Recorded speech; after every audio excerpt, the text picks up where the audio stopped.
Today we are reading Percy Jackson and Olympians, Book 1, The Lightning Thief, Chapter 8. Follow along in your book if you have it. We capture a flag.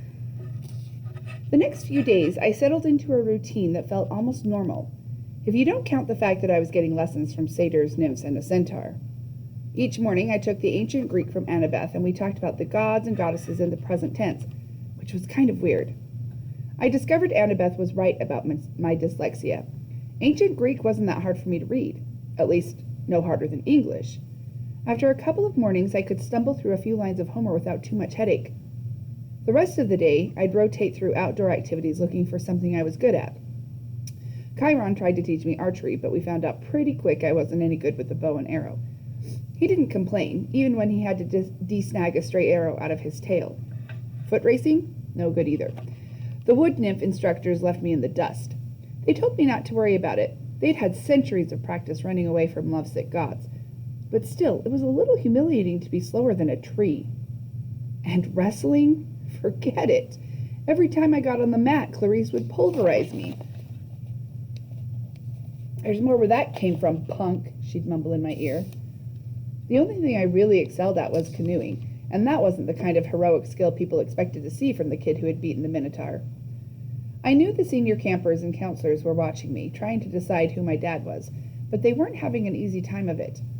I wasn't as strong as the Ares kids or as good at archery as the Apollo kids. I didn't have Hephaestus' skill with metalwork or, gods forbid, Dionysus' way with vine plants. Luke told me I might be a child of Hermes, a kind of jack of all trades, master of none, but I got the feeling he was just trying to make me feel better. He really didn't know what to make of me either. Despite all that, I liked camp. I got used to the morning fog over the beach, the smell of hot strawberry fields in the afternoon, even the weird noises of monsters in the woods at night. I would eat dinner with Cabin 11, scrape part of my meal into the fire, and try to feel some connection to my real dad. Nothing came. Just that warm feeling I'd always had, like the memory of his smile. I tried not to think too much about my mom, but I kept wondering, if gods and monsters were real, if all this magical stuff was possible, surely there was some way to save her, to bring her back. I started to understand Luke's bitterness and how he seemed to resent his father Hermes. So, okay, maybe gods had important things to do, but couldn't they call once in a while, or thunder or something? Dionysus could make Diet Coke appear out of thin air. Why couldn't my dad, whoever he was, make a phone appearance? Thursday afternoon, 3 days after I had arrived at Camp HalfBlood, I had my first sword fighting lesson. Everybody from Camp 11 gathered in the big circular arena where Luke would be our instructor. We started with basic stabbing and slashing, using some straw-stuffed dummies in Greek armor. I guess I did okay. At least I understood what I was supposed to do, and my reflexes were good. The problem was I couldn't find a blade that felt right in my hands. Either they were too heavy or too light or too long. Luke tried his best to fix me up, but he agreed that none of the practice blades seemed to work for me. We moved on to dueling in pairs. Luke announced he would be my partner since this was my first time. Good luck, one of the campers told me. Luke's the best swordsman in the last 300 years. Maybe he'll go easy on me, I said. The camper snorted. Luke showed me thrusts and parries and shield blocks the hard way. With every swipe, I got a little more battered and bruised. Keep your guard up, Percy, he'd say, then whap me in the ribs with the flat of his blade. No, not that far up. Whap. Lunge. Whap. Now back. Whap. By the time he called a break, I was soaked in sweat. Everybody swarmed the drinks cooler. Luke poured ice water on his head, which looked like such a good idea I did the same. Instantly, I felt better. Strength surged back into my arms. The sword didn't feel so awkward. Okay, everybody circle up, Luke ordered. If Percy doesn't mind, I want to give you a little demo. Great, I thought. Let's all watch Percy get pounded. The Hermes guys gathered around. They were suppressing smiles. I figured they'd been in my shoes before and couldn't wait to see how Luke used me for a punching bag.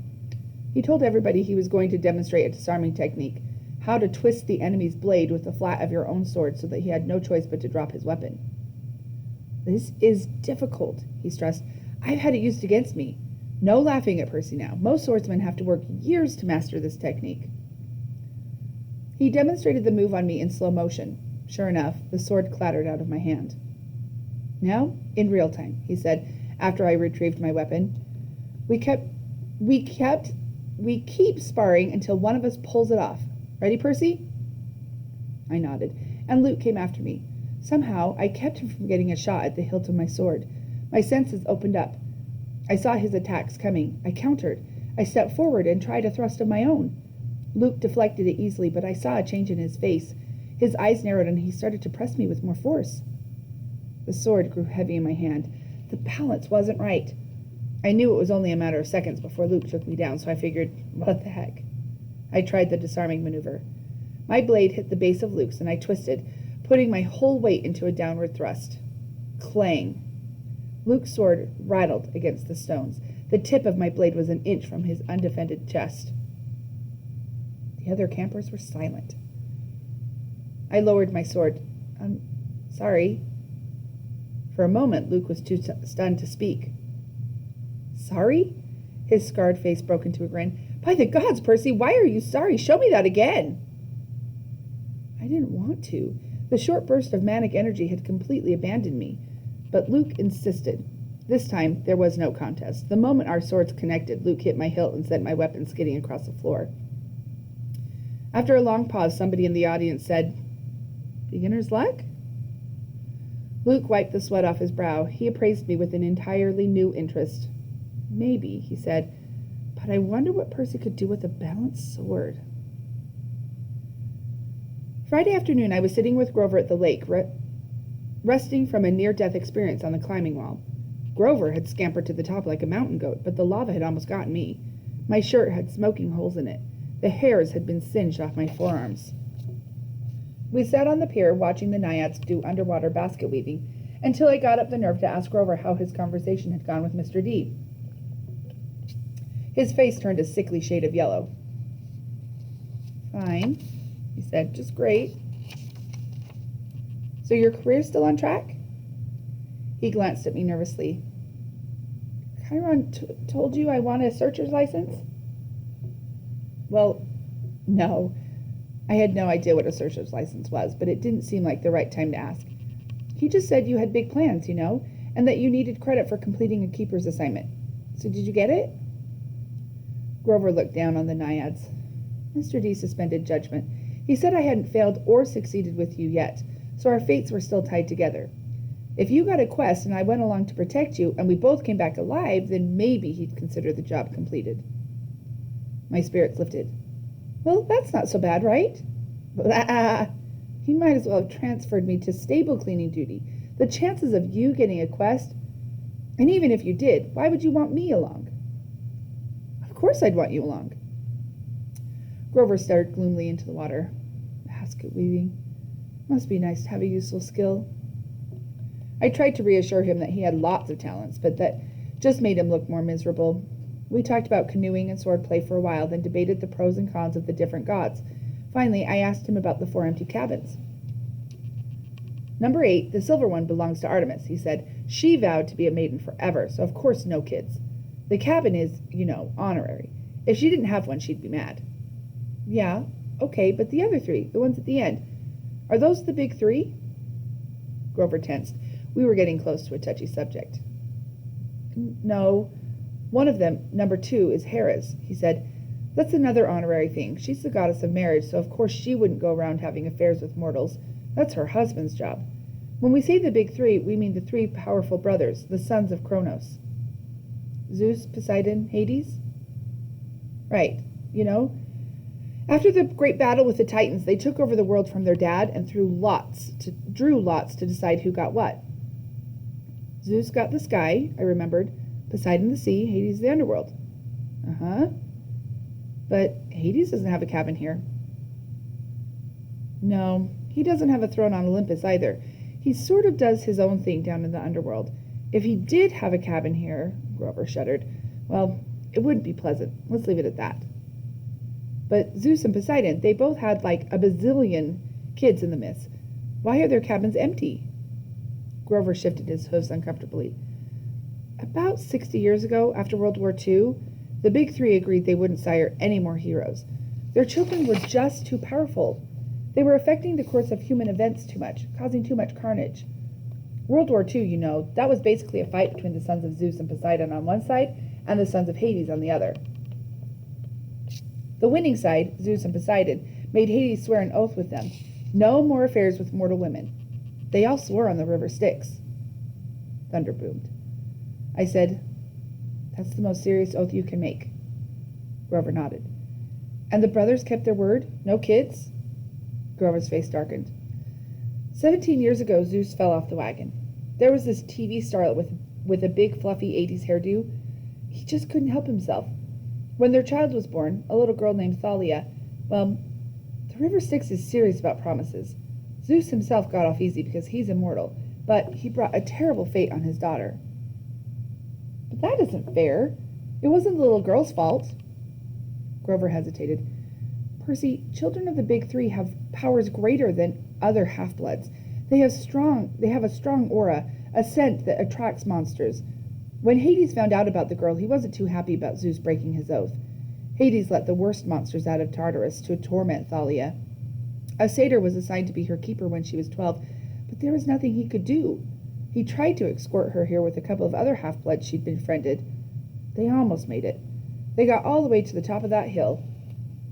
He pointed across the valley to the pine tree where I'd fought the Minotaur. All 3 kindly ones were after them, along with a horde of hellhounds. They were about to be overrun when Thalia told her satyr to take the other 2 half-bloods to safety while she held off the monsters. She was wounded and tired, and she didn't want to live like a hunted animal. The satyr didn't want to leave her, but he couldn't change her mind, and he had to protect the others. So Thalia made her final stand alone at the top of that hill. As she died, Zeus took pity on her. He turned her into that pine tree. Her spirit still helps protect the borders of the valley. That's why the hill is called HalfBlood Hill. I stared at the pine in the distance. The story made me feel hollow and guilty too. A girl my age had sacrificed herself to save her friends. She had faced a whole army of monsters. Next to that, my victory over the Minotaur didn't seem like much.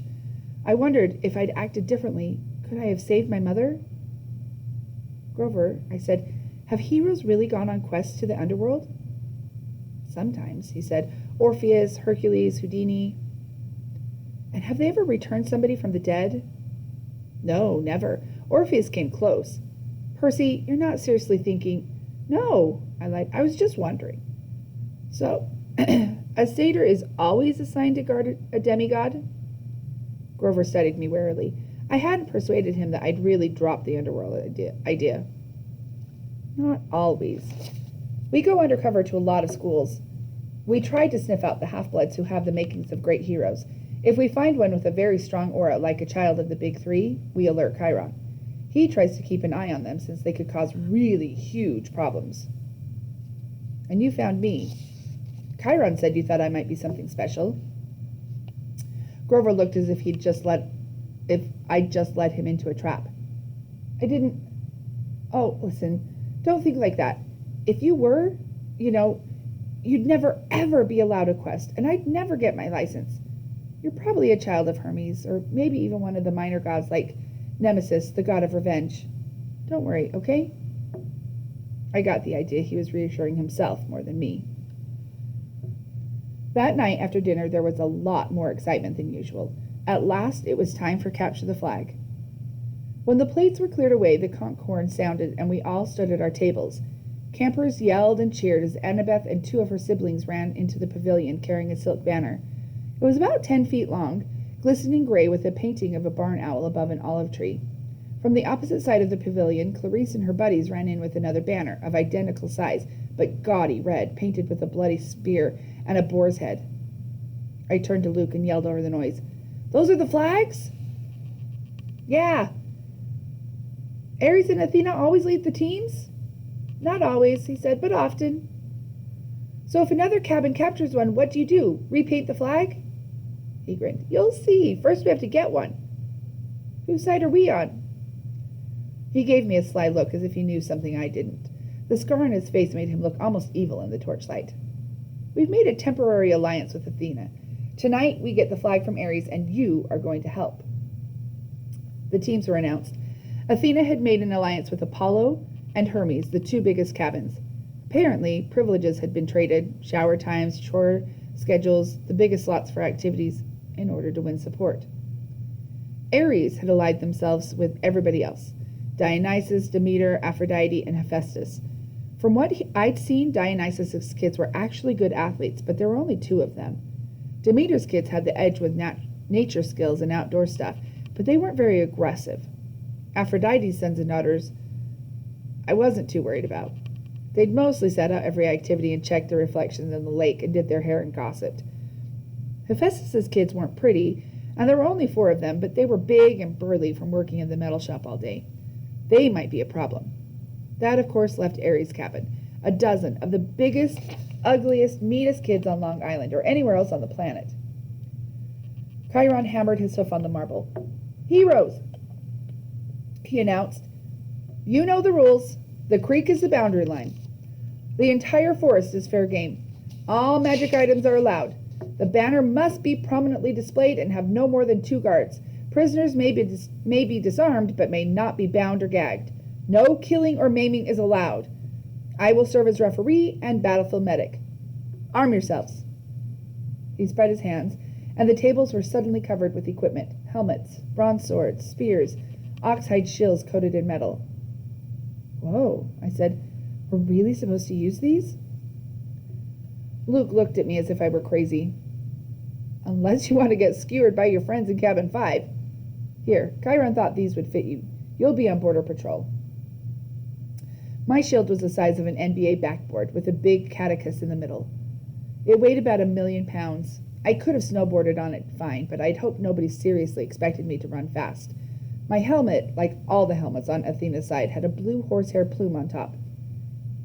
Ares and their allies had red plumes. Annabeth yelled, "Blue team, forward!" We all cheered and shook our swords and followed her down the path to the south woods. The red team yelled taunts at us as they headed off toward the north. I managed to catch up with Annabeth without tripping over my equipment. "Hey!" She kept marching. "So what's the plan?" I asked. "Got any magic items you can loan me?" Her hand drifted toward her pocket as if she were afraid I'd stolen something. "Just watch Clarice's spear," she said. "You don't want that thing touching you. Otherwise, don't worry. We'll take the banner from Ares. Has Luke given you your job?" "Border patrol, whatever that means." "It's easy. Stand by the creek, keep the Reds away, leave the rest to me. Athena always has a plan." She pushed ahead, leaving me in the dust. "Okay," I mumbled. "Glad you wanted me on your team." It was a warm, sticky night. The woods were dark, with fireflies popping in and out of view. Annabeth restationed me next to a little creek that gurgled over some rocks when she and the rest of the team scattered into the trees. Standing there alone with my big blue feathered helmet and my huge shield, I felt like an idiot. The bronze sword, like all the swords I'd tried so far, seemed balanced wrong. The leather grip pulled on my hand like a bowling ball. There was no way anybody would actually attack me, would they? I mean, Olympus had to have had liability issues, right? Far away, the conch horn blew. I heard whoops and yells in the woods, the clanging of metal, kids fighting. A blue-plumed ally from Apollo raced past me like a deer, leaping through the creek and disappeared into enemy territory. Great, I thought. I'll miss all the fun as usual. Then I heard a sound that sent a chill up my spine, a low canine growl somewhere close by. I raised my shield instinctively. I had the feeling something was stalking me. Then the growling stopped. I felt the presence retreating. On the other side of the creek, the underbrush exploded. 5 Ares warriors came yelling and screaming out of the dark. "Cream the punk!" Clarice screamed. Her ugly pig eyes glared through the slits of her helmet. She brandished a 5-foot-long spear, its barbed metal tip flickering with red light. Her siblings had only the standard-issue bronze swords. Not that that made me feel any better. They charged across the stream. There was no help in sight. I could run, or I could defend myself against half the Ares cabin. I managed to sidestep the first kid's swing, but these guys were not as stupid as the Minotaur. They surrounded me, and Clarice thrust at me with her spear. My shield deflected the point, but I felt a painful tingle all over my body.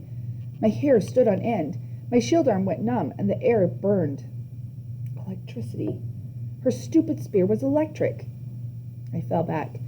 Another Ares guy slammed me in the chest with the butt of his sword, and I hit the dirt. They could have kicked me into jelly, but they were too busy laughing. "Give him a haircut," Clarice said. Grab his hair. I managed to get to my feet. I raised my sword, but Clarice slammed it aside with her spear as sparks flew. Now both my arms felt numb. Oh, wow, Clarice said. I am scared of this guy. Really scared. The flag is that way, I told her. I wanted to sound angry, but I was afraid it didn't come out that way. Yeah, one of her siblings said, but see, we don't care about the flag. We care about a guy who made our cabin look stupid. You do that without my help, I told them. It probably wasn't the smartest thing to say. Two of them came to me. I backed up toward the creek, tried to raise my shield, but Clarice was too fast. Her spear stuck me in the ribs, straight in the ribs. If I hadn't been wearing an armored breastplate, I would have been shish kebabbed.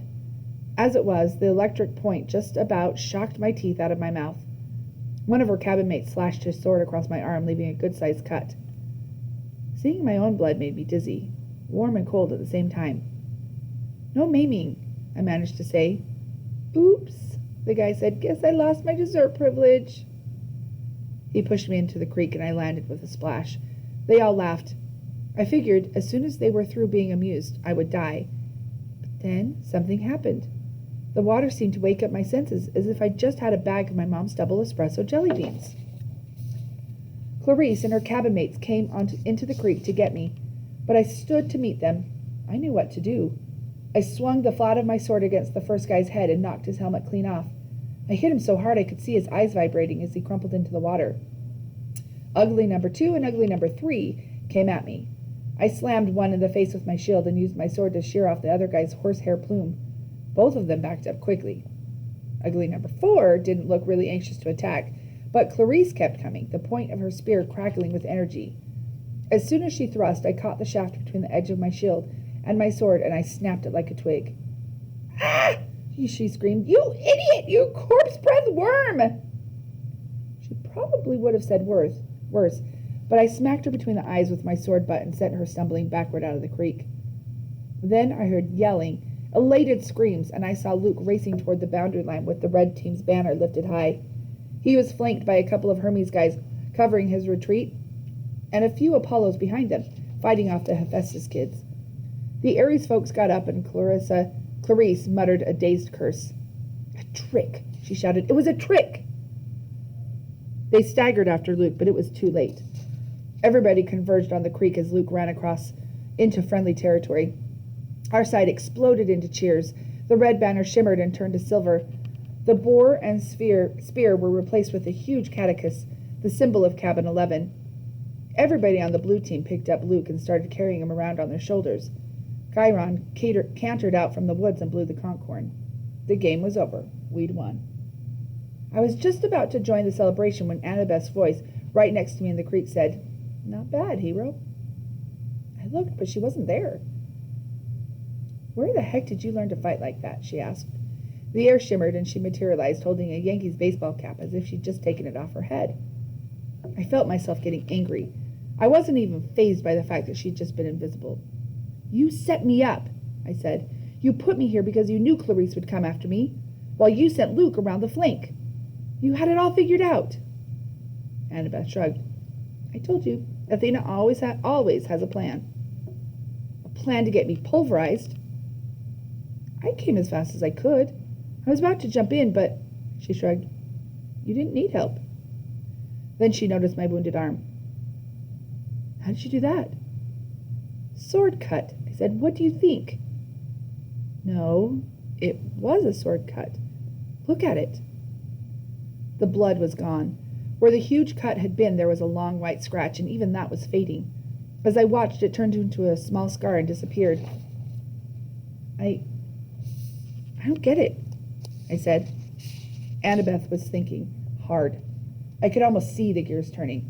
She looked down at my feet, then at Clarice's broken spear, and said, Step out of the water, Percy. What? Just do it. I came out of the creek and immediately felt bone-tired. My arms started to go numb again. My adrenaline rush left me. I almost fell over, but Annabeth steadied me. Oh, sticks, she cursed. This is not good. I assumed it would be Zeus. Before I could ask what she meant, I heard that canine growl again, but much closer than before. A howl ripped through the forest. The campers' cheering died instantly. Chiron shouted something in ancient Greek, which I would realize only later I had understood perfectly. "Stand ready! My bow!" Annabeth drew her sword. There, on the rocks just above us, was a black hound the size of a rhino with lava-red eyes and fangs like daggers. It was looking straight at me. Nobody moved except Annabeth, who yelled, "Percy, run!" She tried to step in front of me, but the hound was too fast. It leaped over her, an enormous shadow with teeth, and just as it hit me, as I stumbled backward and felt its razor-sharp claws rip through my armor, there was a cascade of thwacking sounds, like 40 pieces of paper being ripped out, one after the other. From the hound's neck sprouted a cluster of arrows. The monster fell dead at my feet. By some miracle, I was still alive. I didn't want to look underneath the ruins of my shredded armor. My chest felt warm and wet, and I knew I was badly cut. Another second, and the monster would have turned me into 100 pounds of delicatessen meat. Chiron trotted up next to us, a bow in his hand, his face grim. "Dear Talus," Annabeth said, "that's a hellhound from the Fields of Punishment. They're not supposed to." "Someone summoned it," Chiron said. "Someone inside the camp." Luke came over, the banner in his hand forgotten, his moment of glory gone. Clarice yelled, "It's all Percy's fault! Percy summoned it!" "Be quiet, child," Chiron told her. We watched the body of the hellhound melt into shadow, soaking into the ground until it disappeared. "You're wounded," Annabeth told me. "Quick, Percy, get in the water." "I'm okay." "No, you're not," she said. "Chiron, watch this." I was too tired to argue. I stepped back into the creek. The whole camp gathered around me. Instantly, I felt better. I could feel the cuts on my chest closing up. Some of the campers gasped. "Look, I don't know why," I said, trying to apologize. "I'm sorry." But they weren't watching my wounds heal. They were staring at something above my head. "Percy," Annabeth said, pointing. By the time I looked up, the sun was already fading, but I could still make out the hologram of a green light, spinning and gleaming, a 3-tipped spear, a trident. "Your father," Annabeth murmured. "This is really not good." "It is determined," Chiron announced. All around me, campers started kneeling, even the Ares cabin, though they didn't look happy about it. "My father?" I asked, completely bewildered. "Poseidon," said Chiron. "Earthshaker, Stormbreaker, father of horses. Hail, Perseus Jackson, son of the sea god."